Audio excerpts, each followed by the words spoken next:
किन्नर चुड़ैल। गोरखपुर नाम का एक गांव हुआ करता था। उस गांव में ज्यादा लोग नहीं रहते थे। उस गांव में एक गर्भवती विधवा औरत रहती थी। उस औरत का नाम कमला था। कमला अपने घर में अकेली रहती थी। उसके पति की सारी जायदाद उसके नाम हो गई थी, पर सभी गांव वाले उस औरत को मनहूस औरत समझा करते थे और सभी उससे नफरत किया करते थे। एक बार कमला राशन की दुकान पर खाने का सामान खरीदने जाती है। भैया जी, जरा 1 किलो दाल चावल देना। अरे हाय हाय हाय हाय हाय, अरे मनहूस औरत, मेरी दुकान में अपशुगन करवाने आ गई क्या? हैं? चल जा यहाँ से, मैं कुछ नहीं देने वाला तुझे। भाग भाग यहाँ से, चल जा निकल। भैया जी ऐसा मत कहिए, मैं गर्भवती हूँ, मुझे खाने की बहुत जरूरत है, मुझे खाना दे दीजिए। दुकानदार कमला को वहाँ से धक्के मारकर भगा देता है। तभी कमला रोते रोते उस गांव के किन्नरों के इलाके में आ जाती है। गांव वाले किन्नरों को उसी इलाके में रखा करते थे, क्योंकि वो लोग किन्नरों को पसंद नहीं करते थे और उनके इलाके में रहने से मना करते थे।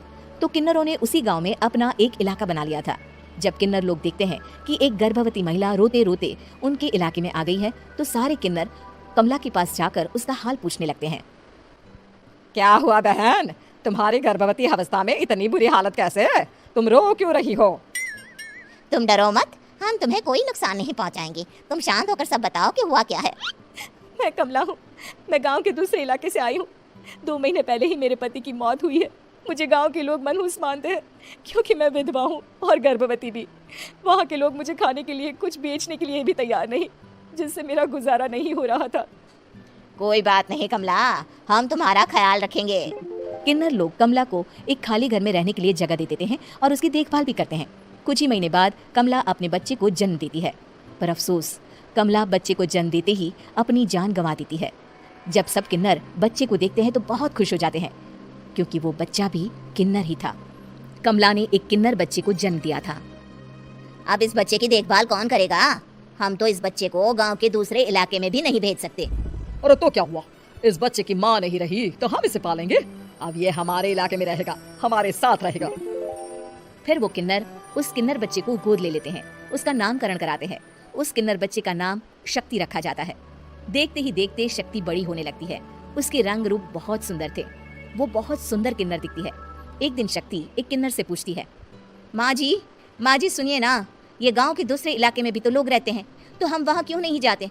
हम उनसे अलग क्यों रहते हैं? शक्ति, क्योंकि वो लोग हमारे जैसे नहीं, वो लोग हमें पसंद नहीं करते, इसीलिए हम उनसे अलग रहते हैं। क्यों? वो हमें क्यों पसंद नहीं करते? मुझे एक बार उस इलाके में जाना है, मैं एक बार वहाँ जाकर घूम कर आऊँ। शक्ति, खबरदार, जो तू उस इलाके में कभी भी गई तो अपनी जान नहीं गंवाना चाहती तो उस इलाके में कभी कदम भी नहीं रखेगी, समझी? इतना कहकर वो किन्नर वहाँ से चली जाती है। शक्ति उस किन्नर की बात सुनकर बहुत रोती है। माँ जी ऐसा कैसे कह सकती है? उन्होंने इतनी सी बात के लिए मुझे इतना डांटा। अब तो मैं उस इलाके में जरूर जाऊंगी। फिर एक दिन शक्ति गांव के दूसरे इलाके में चुपके से जाती है। ये लोग तो हमारे जैसे ही इंसान हैं, तो ये हमसे नफरत क्यों करते हैं? जब शक्ति उस इलाके में पहुंचती है तो गांव के सारे आदमी उसके रूप से मोहित हो जाते हैं। वो लोग ये अंदाजा नहीं लगा पाते कि वो किन्नर है। शक्ति की सुंदरता देखकर सारे गांव वाले उसकी तारीफ करने लगते हैं। तभी गांव का चक्कर लगाने गांव के जमींदार का बेटा हर्ष वहां पहुंचता है। हर्ष भी दिखने में बहुत सुंदर होता है। जब हर्ष ने शक्ति को देखा तो वो भी उससे मोहित हो गया, और जब शक्ति की नजर हर्ष पर पड़ी तो वो हर्ष को देखकर मोहित हो गई। आपको पहले कभी इस गांव में देखा नहीं। इस गांव में आप नए हैं क्या? जी नहीं, वो मैं बस। तभी शक्ति बोलते बोलते रुक जाती है और मन में सोचने लगती है, अगर मैंने इनको बता दिया कि मैं दूसरे इलाके से आई हूँ तो वो समझ जाएंगे कि मैं किन्नर हूँ, इसलिए मुझे इनसे झूठ ही बोलना पड़ेगा। शक्ति हर्ष को कहती है, जी हाँ, मैं इस गांव में नई आई हूँ, यहाँ अकेली रहती हूँ। वैसे आप कौन है? आप भी इसी गांव में रहते हैं? जी हाँ, मैं इस गांव के जमींदार का बेटा हूँ। आपको किसी भी चीज की जरूरत पड़े तो आप मुझे बता देना, मुझे अच्छा लगेगा। ऐसे ही शक्ति और हर्ष एक दूसरे से रोज मिलने लगते। वो दोनों अपने प्यार का इजहार करने एक दूसरे से मिलने जाते हैं। तभी शक्ति का पीछा करते करते एक किन्नर वहां आ जाती है। शक्ति, मैं तुमसे बहुत प्यार करता हूँ। मैं तुमसे शादी करना चाहता हूँ। क्या तुम मुझसे शादी करोगी? हाँ हर्ष, मैं तुमसे शादी करूंगी, पर मैं तुमको अपने बारे में एक सच्चाई बताना चाहती हूँ जो मैंने तुमसे छुपा कर रखी है। तभी उनके बीच में ही वो किन्नर आ जाती है। शक्ति, तेरी हिम्मत कैसे हुई ऐसा करने की? वो किन्नर शक्ति को खींचकर गांव के जमींदार के पास ले जाती है। हर्ष भी वहां शक्ति को बचाने के लिए पहुंच जाता है। जमींदार शक्ति और हर्ष के प्यार के बारे में सुनकर गुस्से में आ जाता है और शक्ति को गांव के बाहर निकालने की सजा देता है। शक्ति ये बात सहन नहीं कर पाती और कुएं में कूदकर अपनी जान दे देती है। जमींदार हर्ष की शादी गांव की एक लड़की से करवा देता है। पर हर्ष इस शादी से खुश नहीं होता। शक्ति अपना बदला लेने के लिए मरने के बाद किन्नर चुड़ैल बन जाती है। अब मैं इन गांव वालों को नहीं छोड़ूंगी, अब इनसे मैं अपने प्यार का बदला लूंगी। किन्नर चुड़ैल गांव वालों को परेशान करना शुरू कर देती है। एक बार वो रात को गांव के खेतों में पहुंच जाती है और वहां आग लगा देती है।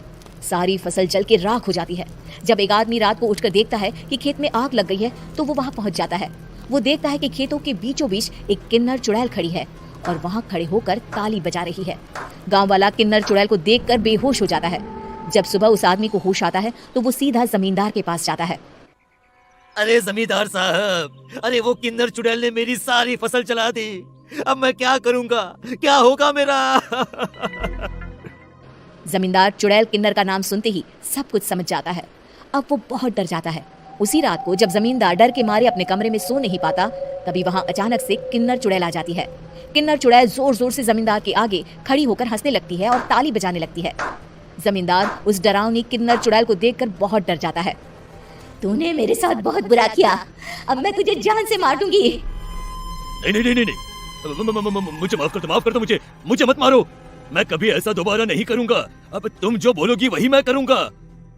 ठीक है, मैं चाहती हूँ कि किन्नर इलाका गांव के इलाके से जुड़े और गांव का कोई भी आदमी किन्नर समाज से द्वेष ना करे, उससे नफरत ना करे, नहीं तो मैं सारे गांव को मार दूंगी। और तुम गांव में एक नया कानून बनाओ कि अगर किसी ने भी किन्नर समाज को हानि पहुंचाने की कोशिश भी करी या इनसे भेदभाव करने की भी कोशिश करी तो उनको कड़ी से कड़ी सजा मिलेगी। हाँ, मैं ऐसा ही करूंगा। तुम जो बोलोगी वो मैं करूंगा, पर मुझे जाने दो प्लीज।